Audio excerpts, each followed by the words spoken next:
Students, welcome to your social science class. Today we will discuss our chapter agriculture. First of all rabi crops मैंने बताया था आपको कि इसका सोन period होता है अक्टूबर से दिसंबर तक के टाइम के बीच में, इन मंथ्स के बीच में इसका सोन पीरियड है और हार्वेस्टेड पीरियड है, इसका हार्वेस्ट किया जाता है अप्रैल से जून के बीच में।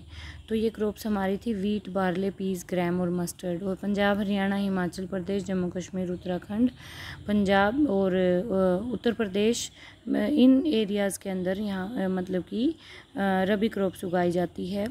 और रबी क्रॉप्स के प्रोडक्शन के लिए, ज़्यादा प्रोडक्शन के लिए पंजाब और हरियाणा में ग्रीन रेवोल्यूशन लाई गई थी और उत्तर प्रदेश के अंदर तो जिसमें अधिक से अधिक HYV सीड्स, पेस्टिसाइड, फर्टिलाइज़र सबका यूज़ किया गया था और ज़्यादा से ज़्यादा प्रोडक्शन किया गया था। तो इसके अंदर मेनली हमारी रबी क्रॉप्स क्या हैं? वीट, मस्टर्ड एंड पीस, जो कि हम विंटर्स में ग्रो करते हैं और हमें प्राप्त होती हैं। इसके बाद आती है हमारी खरीफ क्रॉप्स। खरीफ क्रॉप जो है इसका सोन पीरियड होता है मानसून टाइम पीरियड में, और ये अलग अलग पार्ट्स में, कंट्री में अलग अलग पार्ट्स में अलग अलग तरीके से उगाई जाती है। और ये हार्वेस्टेड पीरियड है इसका सितंबर अक्टूबर, और सोन पीरियड है इसका मई जून। और इसके अंदर क्या इंपॉर्टेंट क्रॉप्स कौन सी हैं? पैडी, मेज़, ज्वार, बाजरा, तुर यानी अरहर, मूंग, उड़द, कॉटन, जूट, ग्राउंडनट, सोयाबीन। तो ये सारी चीज़ें हम गर्मियों में उगाते हैं, यानी कि मई और जून में। ये आगे जाकर सितंबर और अक्टूबर में काट ली जाती है फसल। और मोस्ट इम्पॉर्टेंट इसमें है राइस ग्रोइंग रीजन, जैसे कि आसाम में, वेस्ट बंगाल में, कोस्टल रीजन जहाँ भी हैं, जो जितने भी कोस्टल एरिया हमारा इंडिया में, वहाँ पर राइस प्रोड्यूसिंग स्टेट्स हैं, जैसे कि उड़ीसा, आंध्र प्रदेश, तमिलनाडु, केरला, महाराष्ट्र। और कोंकण कोस्टल एरिया है जो, वहाँ पर भी हमारे राइस उगाया जाता है। और उत्तर प्रदेश और बिहार के अंदर भी राइस प्रोडक्शन किया जाता है। सबसे ज़्यादा rice producing state, highest rice producing state हमारा है वेस्ट बंगाल इंडिया के अंदर। उसके बाद हमारे दूसरे स्टेट्स आते हैं। रिसेंटली पैडी जो है एक इम्पोर्टेंट क्रॉप बन गई है, कहाँ पर? पंजाब और हरियाणा के अंदर। और जैसे कि स्टेट ये हैं जो असम है, वेस्ट बंगाल है, उड़ीसा है, तो यहाँ पर 3 क्रॉप्स उगाई जाती हैं एक साल के अंदर। जैसे कि पैडी हो गई, पैडी मतलब कि 3 क्रॉप्स उगाई जाती हैं यहाँ पर, जैसे कि ओस, अमान, बोरो। तो इसको अलग अलग नाम से जाना जाता है इन एरियाज़ के अंदर, इन स्टेट्स के अंदर। जायद। अब खरीफ क्रॉप्स का आपको पता चल चुका है। जायद क्रॉप जो है रबी और खरीफ के टाइम पीरियड के बीच में जो खाली समय बचता है, उस टाइम में क्या होता है कि जायद क्रॉप्स उगाई जाती है। तो जायद जो सीज़न है एक शॉर्ट सीज़न होता है जो रबी और खरीफ सीज़न के बीच में आता है। ये समर सीज़न में 1 या 2 महीने के अंदर फसल उगा ली जाती है, क्रॉप्स प्रोड्यूस की जाती है, जैसे वाटरमेलन है, मस्क मेलन है, कुकम्बर है, वेजिटेबल और फॉडर क्रॉप्स। तो ये सारी, जैसे कि अभी अभी जस्ट हमारे खेतों में हमने वीट उगाया था, वीट को हार्वेस्ट कर लिया गया था अप्रैल और मई में।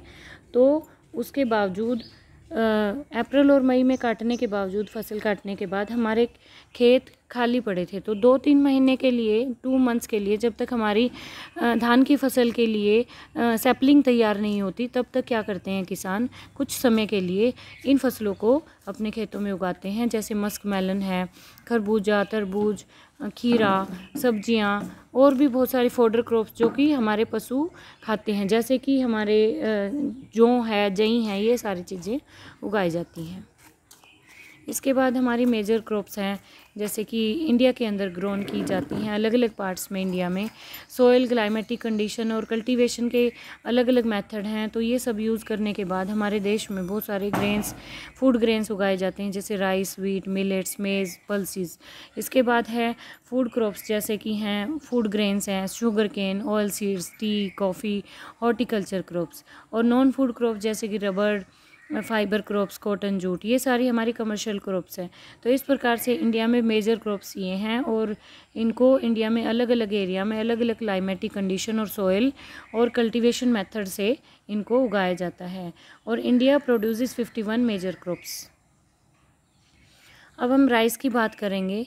राइस जो है एक स्टेपल फूड क्रॉप है जो कि इंडिया के अंदर सबसे ज़्यादा उगाया जाता है। तो मेजॉरिटी ऑफ पीपल इंडिया में सबसे ज़्यादा स्टेपल फूड क्रॉप जो है राइस है, सबसे ज़्यादा इसको उगाता है। और सेकंड लार्जेस्ट प्रोड्यूसर जो है हमारा in the world after China, China के बाद सबसे पहले आता है नाम चाइना का, उसके बाद हमारा इंडिया का नाम आता है चावल के मामले में। यानी कि चावल सबसे अधिक भारत में दूसरे नंबर पर, विश्व में दूसरे नंबर पर उगाया जाता है। और ये खरीफ क्रॉप है जो कि इसके अंदर जो हाईएस्ट टेम्परेचर रिक्वायरमेंट है, इसीलिए इसको गर्मियों में मई और जून में उगाया जाता है। 25 डिग्री सेल्सियस से ऊपर तापमान होना चाहिए और हाई ह्यूमिडिटी होनी चाहिए with annual rainfall above 100 centimetre. इसमें बारिश की बहुत ज़्यादा 100 to 150 के बीच में रेनफॉल की इसमें नीड होती है। इसमें भारी वर्षा की ज़रूरत होती है और इरिगेशन भी बहुत ज़्यादा इसमें यूज़ की जाती है। तो प्लेन्स एरिया में नॉर्दर्न इंडिया में ये ज़्यादा उगाई जाती है, कोस्टल एरिया के अंदर भी इसको उगाया जाता है। तो हमारे इंडिया के अंदर डेंस नेटवर्क जो कैनाल्स हैं वो इरिगेशन के लिए यूज़ किए जाते हैं, ट्यूबवेल्स यूज़ किए जाते हैं इरिगेशन के लिए, और इसके द्वारा ही राइस को प्रोड्यूस करना बहुत ही ज़्यादा आसान हो चुका है। लेस रेनफॉल एरियाज़ में इनको उगाना बहुत ही मुश्किल है, इसीलिए पंजाब, हरियाणा, वेस्टर्न उत्तर प्रदेश और राजस्थान के सभी भागों में ये उगाया जाता है। इसके बाद आप मैप में देख सकते हो मेजर एरिया के अंदर राइस प्रोड्यूसिंग जो कि ग्रीन पार्ट आपको दिखाई दे रहा है वो है हमारा कोस्टल एरिया, और सबसे ज़्यादा हाईएस्ट प्रोड्यूसिंग स्टेट हमारा वेस्ट बंगाल है। बाकी जो लाइट ग्रीन दिखाई दे रहा है वो हमारा माइनर एरिया है। And you will do this map in your fair notebook and send me by evening. Dear students, have a nice day and we will continue this chapter in our next video. Thank you. Have a nice day.